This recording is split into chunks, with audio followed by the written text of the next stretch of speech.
구약성경 개론을 공부하고 있습니다. 5번째 책 신명기입니다. 오늘은 신명기를 공부하도록 하겠습니다. 신명기는 성경에서 가장 많이 인용된 책입니다. 그러니까 구약이건 신약이건 신명기에 있는 사건을 계속 하나님의 말씀을 계속 갖다가 사용하신 거죠. 신명기를 번역한 듀트로노미 이 단어는 두 번째 율법이라는 의미입니다. 두 번째 율법. 신명기는 광야에서 출생한 세대에게 다시 율법을 주신 내용을 다루고 있습니다. 처음에 여호수아와 갈렙 이후에는 나머지는 광야에서 다 죽잖아요. 그죠? 다 죽고 나머지 세대에 대해서 이제 주신 책이라는 겁니다. 신명기는 미래의 눈으로 과거를 되돌아보는 거 있습니다. 우리가 옛날에 조상이 이랬었다 이렇게 계속 보는 겁니다. 신명기는 도덕법에 관해서는 새로운 내용을 추가하지는 않고 있지만 민법과 의식법에 대해서는 추가된 내용들이 있습니다. 그 이유는 이스라엘 백성이 처한 상황의 변화가 있기 때문입니다. 그러니까 국가가 어떤 상황이 변하게 되면 법률을 고치잖아요. 그것처럼 하나님께서 처음에 출애굽기에게 율법을 주셨는데 그 율법이 다시 이제 여호수아와 함께 들어가야 되는 가나안 땅에서 살 수 있도록 일부 추가 변경이 생기는 것게 되는 겁니다. 그러니까 율법이 그냥 고착된 건 아니에요. 그 상황과 여건에마다 우리가 사람 간의 관계, 어떤 도덕성의 문제가 있다는 것들은 자꾸 추가가 되는 겁니다. 그죠?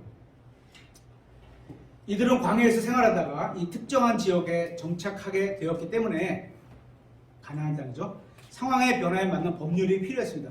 신명기를 통해서 꼭 배워야 할 교훈이 있다면 바로 사회가 바뀌면 법률도 바뀔 필요가 있지만 그렇다고 도덕성까지 바뀌는 건 아니라는 거예요.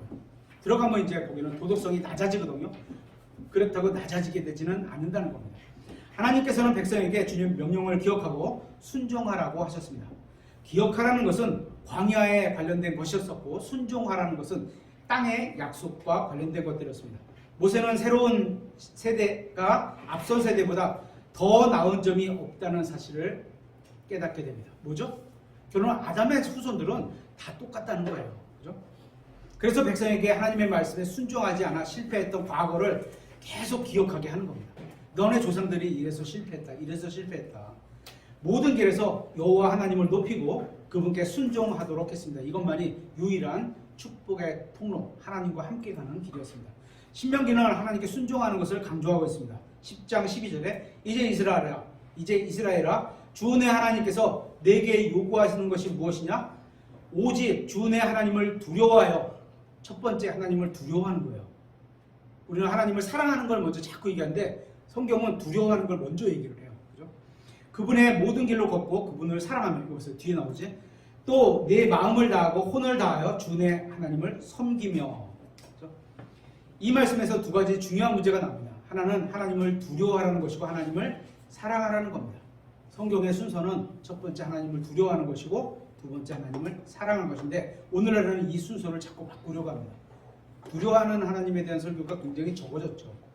주 예수 그리스도께서 광야에서 마귀에게 유혹의 시험을 받으실 때 하셨던 모든 말씀이 신명기에서 인용하고 계신 겁니다. 8장 3절, 6장 13절, 또 6장 16절에 인용하셨습니다.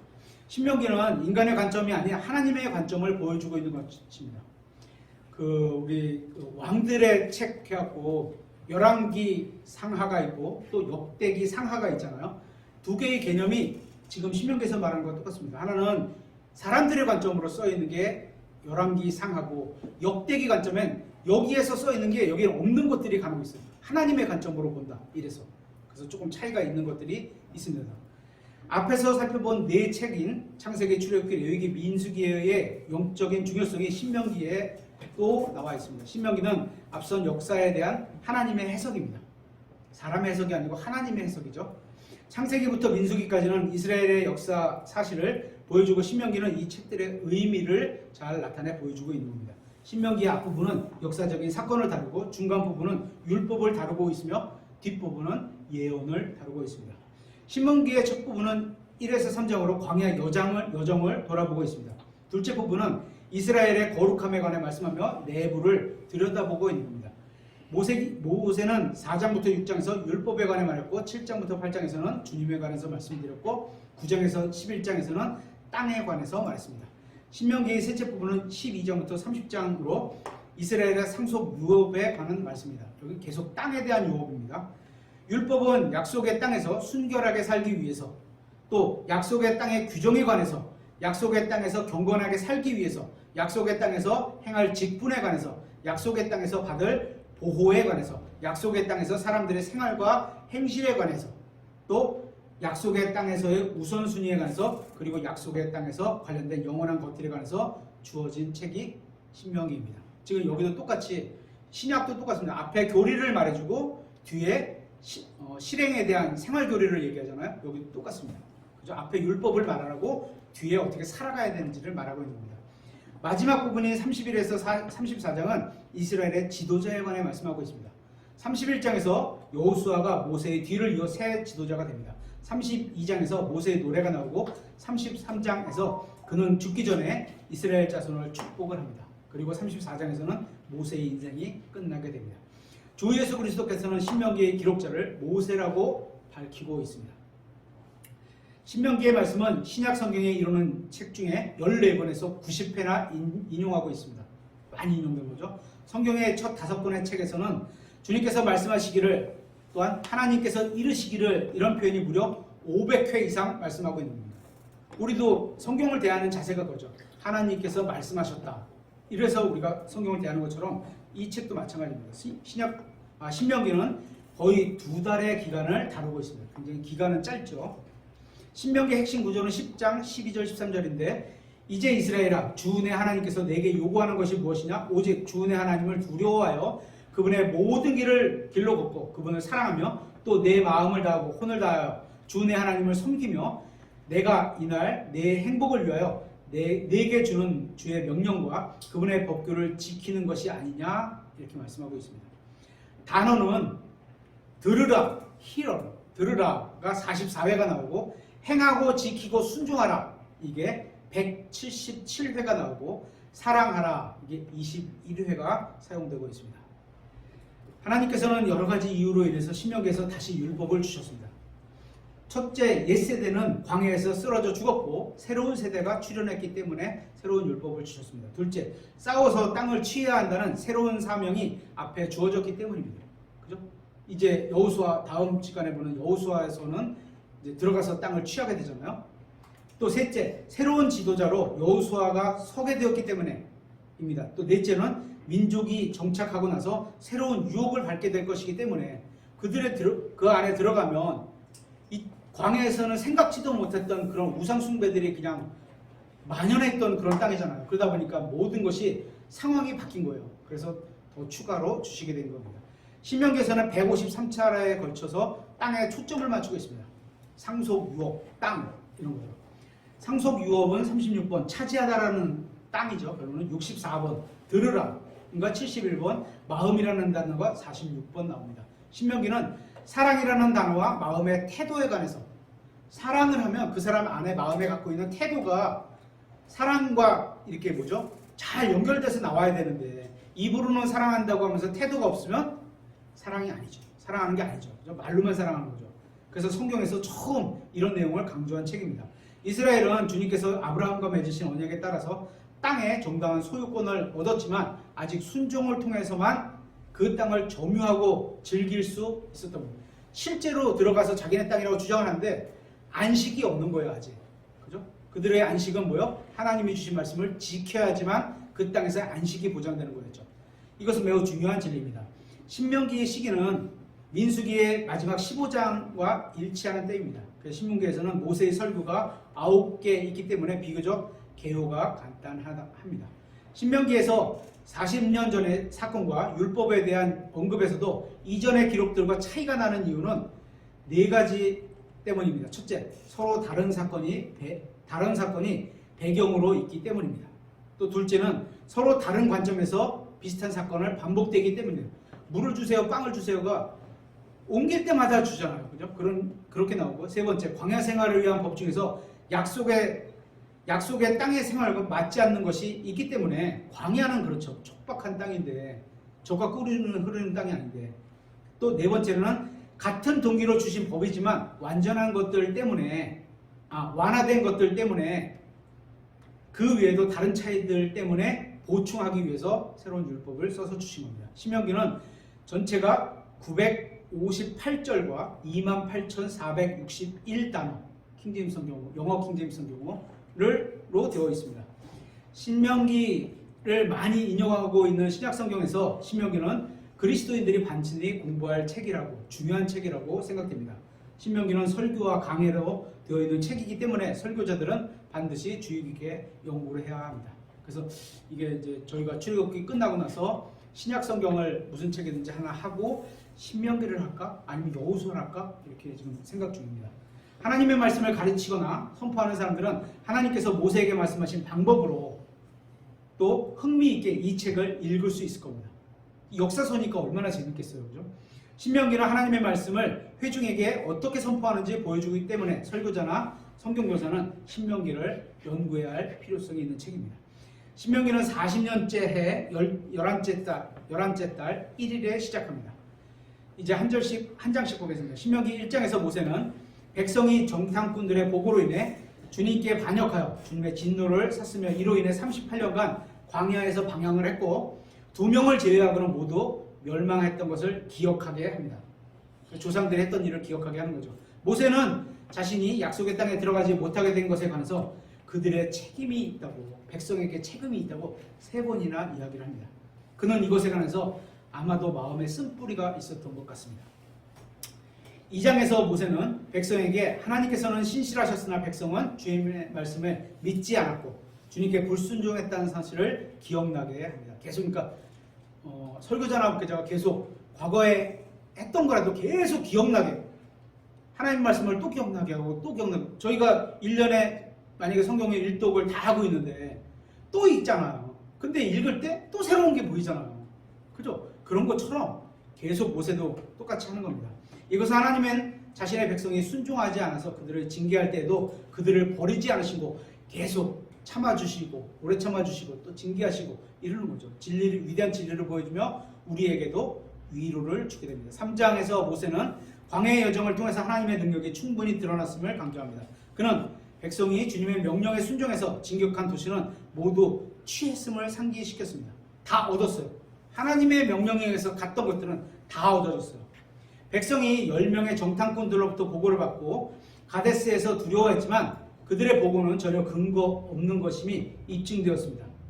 그리스도인들도 때로는 두려워하고 하나님의 말씀을 믿지 않지만 경험을 통해 그러한 것들이 모두 근거 없는 두려움과 불신이었다는 사실을 알게 됩니다. 그래서 우리가 살아가면서 앞에 보여지는 어떤 장애물들이 하나님에 대한 믿음, 하나님과 함께하는 그런 과거의 나의 믿음을 통해서 이거를 충분히 이기고 넘어갈 수 있다는 겁니다. 그래서 주님께서는 누가복음 8장 50절에서 두려워하지 말고 믿기만 하라 이렇게 말씀하는 거예요.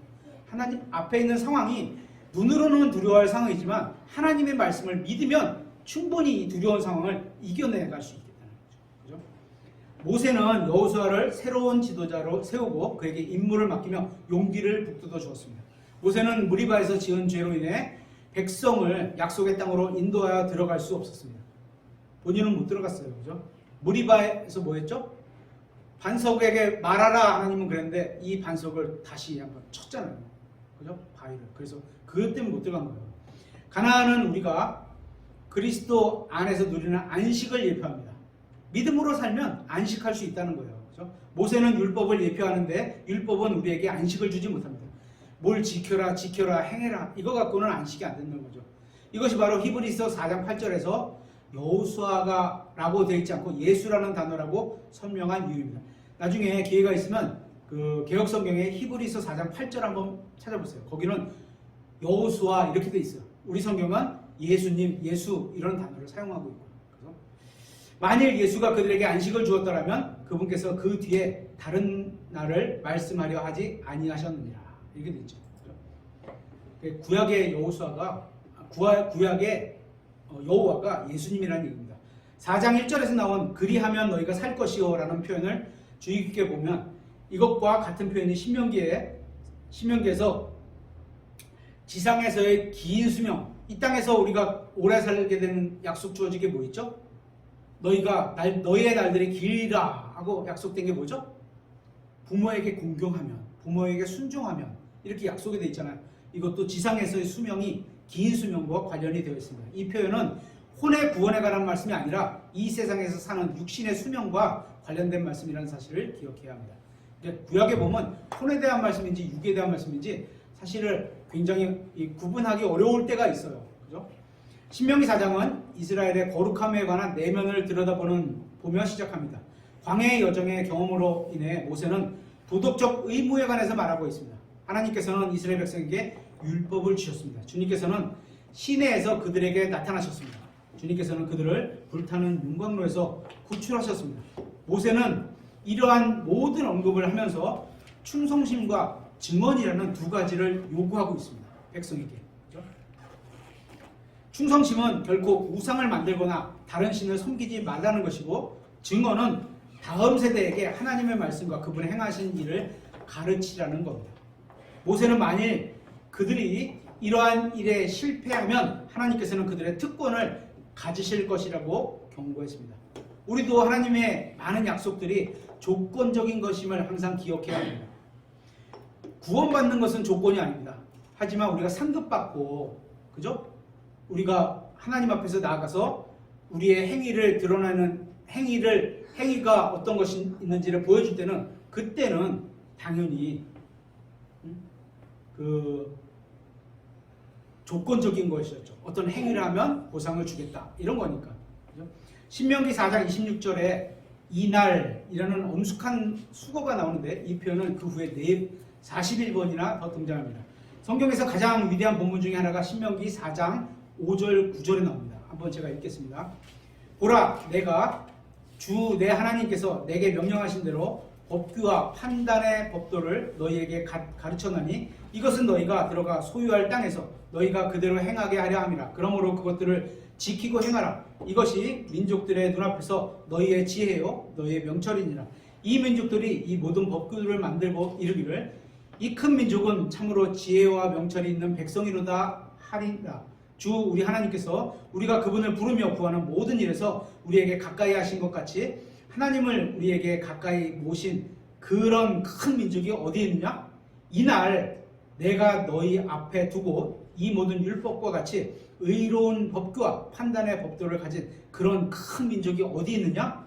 오직 너는 스스로 조심하여 힘써 내 혼을 지키라. 내 눈이 본 일을 내가 잊어버릴까 염려하느라. 내 평생 동안 그 일들이 내 마음에서 떠날까 염려하느라. 오직 그 일들을 내 아들들과 내 자손들에게 가르치라. 이렇게 되어 있습니다.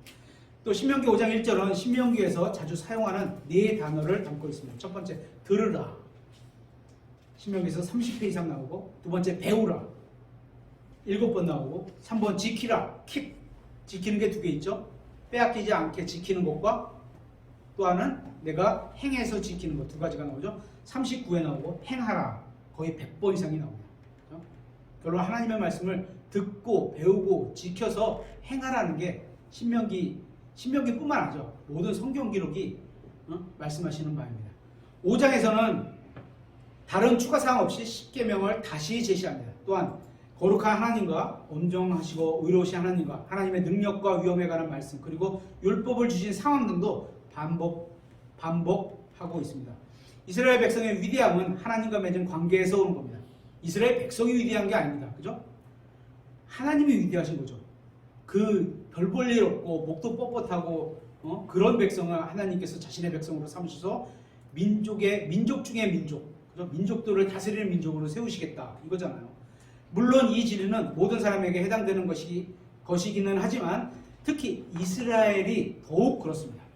하나님께서는 그들을 모으시고 인도하시며 그들 가운데서 역사하신 이유는 그들이 모든 민족 가운데서 주님의 증인이 되어야 하기 때문입니다. 증인되는 민족이 되는 거죠. 6장에서는 성경에서 가장 위대한 설교 중에 하나가 나옵니다. 오 이스라엘아 들으라. 주 우리 하나님은 한 주시니 너는 내 마음을 다하고 혼을 다하고 힘을 다하여 주 내 하나님을 사랑하라. 그죠? 이것은 머리가 아닌 마음에 관한 말씀입니다. 그죠? 또 7절에 너는 그것들을 네 자녀들에게 부지런히 가르치며 네가 내 집에 앉을 때든지 길을 걸을 때든지 누울 때든지 일어날 때든지 그것을 말할 것이며, 하나님의 말씀을 그냥 가득 담고 살아가는 겁니다. 이스라엘 백성은 율법을 통해 계명과 규례들과 판단의 법규들을 배웠습니다. 계명들은 도덕적인 삶의 영역에 관한 것들이었고, 규례들은 일상생활에 관한 것들이었고, 판단의 법도들은 앞에 두 가지 모두에게 해당합니다. 이스라엘 백성에게 임하는 질병은 그들이 도덕적인 영역에서 하나님의 명령에 순종하지 않았다는 것을 보여줍니다. 그래서 구약을 기준으로 만약에 우리가 코로나에 걸린 상황을 보면 어떻게 해요? 아, 이들은 하나님의 말씀에 순종하지 않았기 때문에 이렇게 너네 코로나가 걸린 거야. 이렇게 볼 수 있다는 거예요. 구약을 기준으로 우리를 보면. 그죠? 그죠? 그래서 우리는 어떻게 봐요? 그렇게 보지 않고 신약을 기준으로 구약을 본다는 거예요. 완전히 다릅니다. 그죠? 그래서 율법은 개인적인 영역에서 출발합니다. 주은의 하나님을 사랑하라. 그런 후에 가족에게 확대됩니다.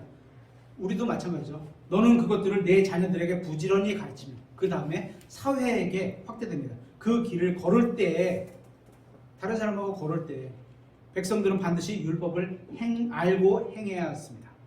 7장은 민족적인 분리, 성별, 거룩을 다루고 있습니다. 모세는 새로운 세대에게 다른 민족과 타협하거나 혼인하지 말아야 한다는 사실을 상기시켜줍니다. 그들은 모든 제단과 형상들과 기둥들과 세계에서 만든 우상들과 초들과 여신상들과 그 밖에 예배, 보조 도구 같은 거짓 종교와 모든 것들을 제거해야만 했습니다.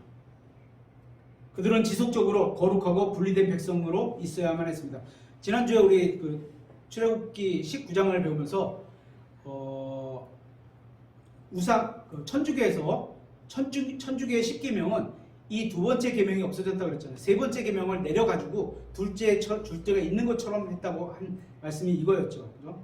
우상을 섬기지 마라 이거였는데 그걸 없애버리고 하나님을 섬겨라 했나? 그걸로 내렸죠. 그래서 우리도 그리스도인으로서 주님께 선택받은 백성이며 따라서 우리는 세상과 거짓 종교에 관한 모든 것들과 타협해서 안 되고 또 분리되어야만 합니다. 신명기에는 이날 또 혹은 오늘이라는 표현이 42번 사용되었습니다. 하나님의 명령은 어제를 위한 것이 아니라 오늘을 위한 겁니다. 하나님의 규례와 판단의 법규들은 내일을 위한 것이 아니라 하나님은 오늘의 하나님입니다. 그러니까 우리가 내일의 하나님, 미래의 하나님은 또 맞는 표현이지만 실제로 중요한 건 내가 지금 살고 있는 지금 하나님과 내가 동행을 하느냐, 지금 나의 하나님이냐, 이게 중요하다는 겁니다. 그래서 주님은 자신을 표시할 때 I was, 내가 있었느니라, 이게 아니고 I will be, 내가 있을 것이다, 미래에. 이것도 아니고 I am, 나는 현재 존재해. I am, 이 신분인 겁니다. 따라서 우리는 어제 주님께 순종한 것을 만족하지 말고 또 내일 순종할 것을 만족하지 말고 언제? 오늘 지금 시간에 만족하는 것을, 순종하는 것을 배워야 하는 겁니다. 8장에서는 순종으로 부르고 계십니다. 이 장에 흥미로운 것이 세 가지 있습니다. 첫째, 하나님께서 광야에서 백성에게 공급해 주시고 그들을 보호해 주신 것, 또 주님께서 그들을 40년간 광야에서 방황하게 하신 이유는 그들을 낮추시고 겸손해야 돼요. 하나님 앞에. 그죠? 그들을 시험하사 하나님의 지금으로 신약으로 말하면 예수 그리스도의 믿음, 하나님의 아들의 믿음으로 사느냐, 이 믿음, 요게 있는지 시험하고 계시고 그들의 마음속에 무엇이 있는지를 알고자 하십니다. 알고 계신데 보여주고 그들에게 깨닫게 하시기 위함이었겠죠. 40년 동안 그들의 옷이 헤어지지 않았다는 사실은 출애굽기나 레위기나 민수기가 아닌 신명기를 통해서만 알 수 있습니다. 이 40년 동안 네가 입은 옷이 헤어지지 아니하였고 네 발이 붓지 아니하였습니다. 40년 동안 광야를 걸었는데, 그죠?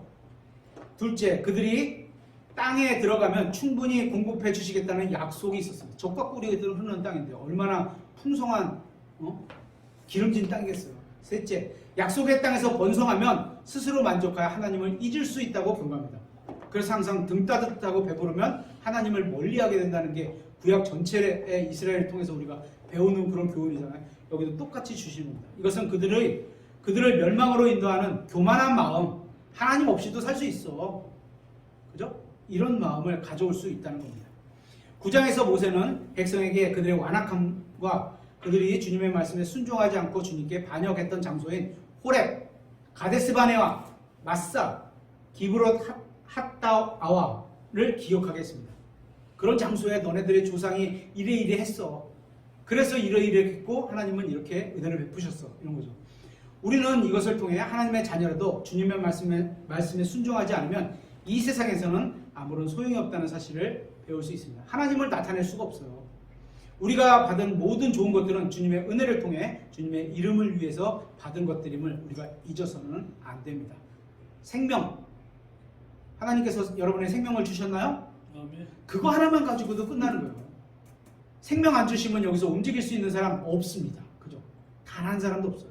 뭐 공기, 물, 자연, 뭐 가족, 아무 것을 대도 소용이 없는 거예요. 생명 하나만 갖고도 끝나는 답입니다. 그죠? 주님의 이름을 위해서 받아들인 것임을 잊어서는 안 되는 겁니다. 소멸시키시라는 불이라는 표현이 3절에 나옵니다. 신명기에는 율법과 같이 불이 강조되어 있습니다. 그래서 구약에 있는 불을 구약에서는 하나님께서 불 가운데 나타나시잖아요. 그렇다고 신약에서 그 불로 침례를 받고 이거를 하나님께서 주시는 그런 하나님의 나타나심의 불로 오해해서는 안 된다는 거죠. 그죠? 분명히 다음 구절에 이건 지옥불을 의미하는 게 딱 써 있잖아요. 그죠? 그래서 불 한다고 다 그게 바람직한 하나님이 나타나심은 아닐 수 있다는 겁니다. 10장에서는 백성에게 주님께 순종해야 한다는 경고가 나옵니다. 주 너희 하나님은 신들의 신이시오 주들의 주시며 위대하시고 능하시며 두려운 하나님이시라. 그분은 사람들의 외모를 중히 여기지 아니하시고 대가를 받지 아니하시고, 사람들은 대가를 받지만 하나님은 대가를 받지 않으세요. 너희 주 하나님을 두려워하여 그분을 섬기며 그분을 굳게 붙들고 그분의 이름으로 맹세하라. 하나님의 이름으로 맹세했는데 가장 큰 이름으로 맹세한 건데 어떻게 해야 돼요? 생명을 다해서 지켜야 되겠죠. 그죠? 그분은 내 찬양이시오 내 하나님이시냐. 아침 설교하고 비슷해요. 그죠? 그분께서 내 눈이 본 이같이 크고 두려운 일들을 너를 위하여 행하셨느니라. 11장은 하나님의 말씀의 중요성을 다루고 있습니다. 백성은 하나님의 말씀에 귀를 기울이고 순종해야 합니다. 그러면 그들은 약속의 땅에서 번성할 것이고 모든 것을 충분히 누릴 수 있습니다. 하지만 그들이 번성하는 가운데 하나님을 잊어버리거나 그죠? 하나님의 말씀을 배척하고서 다른 신들을 섬기면 주님께서는 그들에게 주리라고 말씀하신 것들과 정반대인 것들인 가뭄, 열매 없음, 굶주림 등을 주실 겁니다. 다른 말씀을 살펴보면 1절에 그런즉 주 내 하나님을 사랑하고 그분의 책무와 법규와 판단의 법도와 모든 명령을 항상 지키라. 내가 이날 너에게 명령하는 내 명령에 너희가 부지런히 귀를 기울이고 주 내 하나님을 사랑하며 내 마음을 다하고 혼을 다하고 그를 섬기면 그러므로 너희는 내 말들을 너희 마음과 너희 혼에 두고 그것들을 너희 손에 매어 팔에도 이렇게 메고 다니는 팔찌같이 그죠? 지금은 스마트폰을 짜면 여기 나타납니다. 그죠? 매어 표적으로 삼고 너희 눈 사이에 붙여 이마에 표로 삼고 눈 사이에 붙이래요. 그럼 나는 거울을 통해서 봐야 되지만 상대방은 이 사람이 하나님 말씀 믿는 사람인가 보다 이렇게 알겠죠? 사무며 너희가 만일 내가 너희에게 명령하는 이 모든 명령을 부지런히 지키고 행하여 주 너희 하나님을 사랑하고 그분의 모든 길로 걸으며 그분을 굳게 붙들면, 결론은 명령을 지킨다는 건 주 너희 하나님을 사랑한다는 말이에요. 그렇죠? 보라 내가 이날 복과 저주를 너희 앞에 두나니, 복과 저주는요 종이 한 장 차이예요. 종이 한 장 차이예요. 하나님께서 지키면 복 주시리라, 안 지키시면 저주가 내려지는 거예요. 그죠? 복과 저주는 진짜 종이 한 장 차이입니다. 12장의 12개 절에서 하나님께서 순종에는 축복으로, 불순종에는 벌로 응답하실 것을 말씀하셨습니다. 12장에서는 출애굽기 23장과 24장의 명령을 반복하고 있습니다. 주 내 조상들의 하나님께서, 나의 하나님 이래야 되는데 주 내 조상들의 하나님 이렇게 되어 있어요. 그죠? 내게 주사 소유하게 하시는 땅에서 너희가 땅 위에 사는 모든 날 동안, 그 가나안 땅을 말하는 거예요. 그죠? 가나안 땅 모든 날 동안 지켜 행할 법규와 판단의 법규들이 이러하니라. 그러니까 율법은 결론은 우리에게 주신 거는 아니에요. 그 광야 생활을 하면서 율법을 지었고 다시 약속의 땅으로 들어가서 행해야 될 것을 율법으로 주신 거지. 결론은 누구에게? 이스라엘 백성에게 주신 거지. 교회는 전혀 상관이 없는 겁니다. 10장, 13장에는 3번의 만약이 나옵니다. 만약에. 거짓 대언자들과 꿈꾸는 자들에 대한 경고가 나오고, 다른 신들을 섬기고 미혹하는 자들에 대한 경고가 나오고, 벨리알에게 경고하는 것에 대한, 섬기는 것에 대한 경고가 나옵니다. 5절에서는 너는 이와 같이 하여 내 한가운데서 악을 제거할지니라 말씀하고 있습니다. 이것은 신명기에서 11번 나오는 표현에서 지금이 제일 먼저 나오는 표현입니다. 14장에서는 부정한 짐승을 음식으로 먹는 것에 관해 다루고 있습니다. 부정한, unclean 이고요. 깨끗하지 않다 이런 겁니다. 하나님께서는 이렇게 부정한 음식을 정하시고 먹지 말라고 하신 게 대표적인 게 오징어와 돼지고기죠. 그죠? 근데 오징어와 돼지고기를 우린 먹어야 안 먹어요? 먹습니다. 오삼불고기도 있고 또 그죠? 먹습니다. 근데 이거를 먹지 않게 하는 건 결론은 이들은 독특한 민족을 만들기 위해서요. 얘네들은 그 맛있는 오징어와 그 돼지고기도 안 먹어? 하나님이 그 맛이 있으니까 먹지 말아야 되잖아요. 이방 민족이 봤을 때는 특이한 민족이 되는 거죠. 그럼으로써 여기서 레위기 11장에 나온 목록 11가지 동물을 더 추가해 놓았습니다. 15장의 주제는 출애굽기 23장에서 논의했던 면제년의 행위입니다. 면제년은 7년마다 오며 빚을 진 자는 자유롭게 됩니다. 그래서 내가 너무 돈이 없어. 그러면 누구의 종으로 내가 나머지 그 면제년까지에 되는 해에 대해서 나를 종으로 팔아. 그래서 돈을 얻어서 가족을 생활하게 하고 나는 그 집의 종으로 일을 해. 하지만 7년이 되는 해는 이게 무조건 풀려야 돼. 이게 면제가 되는 거잖아요. 그죠? 이것은 빚이 완전히 사라지는 것은 아니며 다만 면제년에는 빚의 독촉을 할 수 없게 되는 겁니다. 하나님께서는 7년째는 빚의 독촉을 하지 못하도록 하셨습니다. 또 이 장에서는 처음 태어난 것에 관한 구정이 나옵니다. 처음 태어난 모든 수컷은 다 하나님께 속했습니다. 그래서 처음 태어난 것을 하나님께 드려야 되기 때문에 만약에 우리나라의 서울이 예루살렘이라고 가정을 하면 부산에 있는 사람이 자기의 처음 태어난 첫 새끼의 염소나 양을 데리고서 이렇게 계속 부산에서 서울까지 올라와야 되잖아요. 한 40일 걸려서 올라오는데 얘가 흠이 생기면 안 돼. 그죠? 그러니까 얼마나 이렇게 싸갖고 올라야 되겠어요. 제가 봤을 때는. 하여튼 그랬던 거예요. 그래서 그거를 오다 보니까 흠이 생기니까 성전에서 이제 팔고 사는 문제가 생기는 거죠. 야, 그거 부산에서 올라올 필요 없어. 돈 조금 더 주면 여기서 흠 없는 거 살 수 있어. 그걸로 드리면 돼. 근데 성경은 너의 첫 새끼를 드리라는데 첫 새끼가 아니야. 남의 첫 새끼를 사서 드리는 거잖아요. 그럼 법을 어기는 거죠. 이것도. 사람은 하나님께 속한 것을 다른 것으로 대체하려고 하거나 그것으로 이득을 보려고 해서는 안 됩니다. 16장은 민족적인 세 절기, 유월절, 칠칠절, 장막절에 관해서 다시 언급하고 있습니다. 이 장에서 모세는 재판관의 임명과 지침을 주었으며 어떠한 종류의 뇌물도 금지했습니다. 사람이기 때문에 선물이라고 받으면 그것도 흔들리게 돼 있어요. 그렇죠? 17장은 왕에 관한 규정을 다루고 있습니다. 이스라엘 민족에게 왕을 세워주는 것은 이때까지는 왕이 나오지도 않았는데 하나님께서 미리 아시고 써놓으시는 거예요. 하나님께서 원하시는 뜻이 아닌 허락하시는 뜻이 되는 겁니다. 왜냐하면 하나님은 이스라엘 백성의 실제적인 왕이시고 신정 통치 국가가 이스라엘이잖아요. 그죠? 그래서 세상 민족과 구분이 되는 건데 이제는 이스라엘이 자신들도 세상 왕같이 우리도 사람의 왕으로 세워달라 이렇게 돼버리면 구분되는 게 없어지는 거잖아요. 하나님께서는 왕을 세우시는 것을 허락하시면서 그에 대한 경고를 주셨습니다. 400년 후에 사무엘은 왕을 구하는 백성에게 그들이 하나님을 거부했다고 책망하고 있습니다.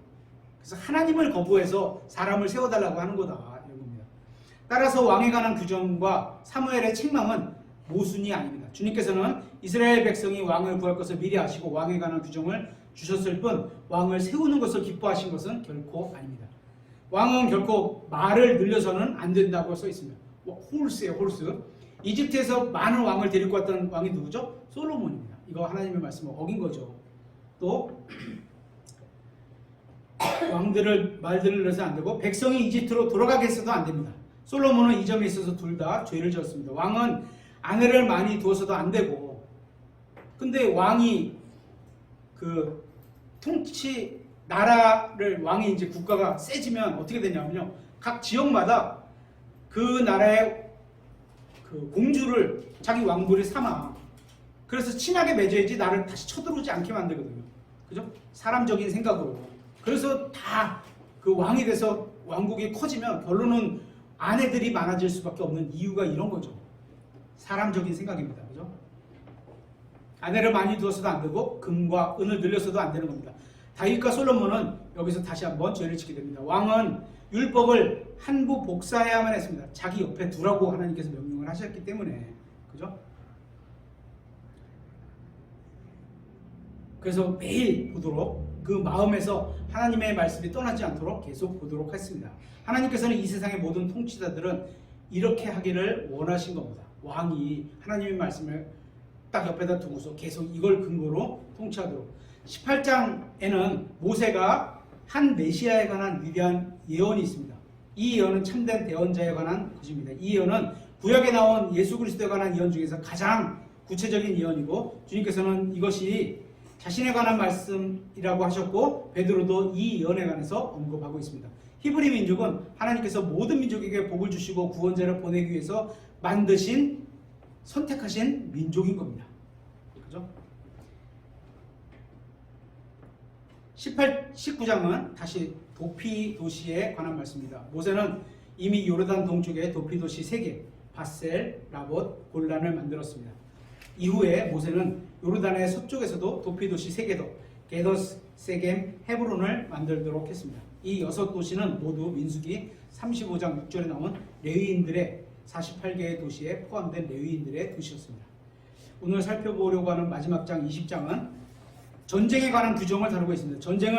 전쟁을 하게 되면 제사장들은 백성에게 다가가 말하고 독려해야 했습니다.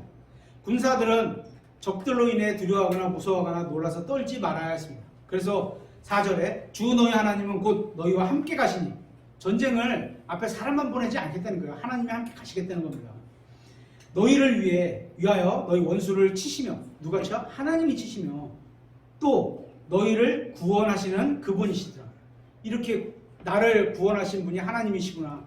아침에도 그래요. 다윗이 하나님은 나의 구원이시오. 이렇게 돼 있잖아요. 집을 짓고 아직 그 집에 들어가지 않았다면 어떤 사람이, 그러면 전쟁에서 빼줬잖아요. 집으로 가도 됩니다. 포도원을 만들고 아직 그 열매를 맺지 않은 사람이 있다면 집으로 가도 됩니다. 아내와 정연하고 아직 그녀를 취하지 못했다면 집으로 가도 됩니다. 만일 두려워하여 낙심한다면 집으로 돌아가도 됩니다. 하나님은 이런 사람들을 전쟁에서 쓰시질 않으세요. 하나님께서는 이런 병사들로 인해 다른 군사들까지 영향받는 것을 원하지 않으셨습니다. 그래서 가라. 오직 자신의 민족을 사랑하고 하나님을 사랑해서 집과 소유와 가족들과 두려움을 뒤로 한 자들, 가족에 대한 사랑이 없었겠어요?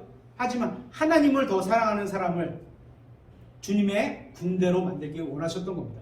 이것은 그리스도의 군인 우리 또 그대로 적용할 수 있는 놀라운 진리입니다. 네, 오늘 신명기는 여기까지만 공부하도록 하겠습니다. 기도하겠습니다.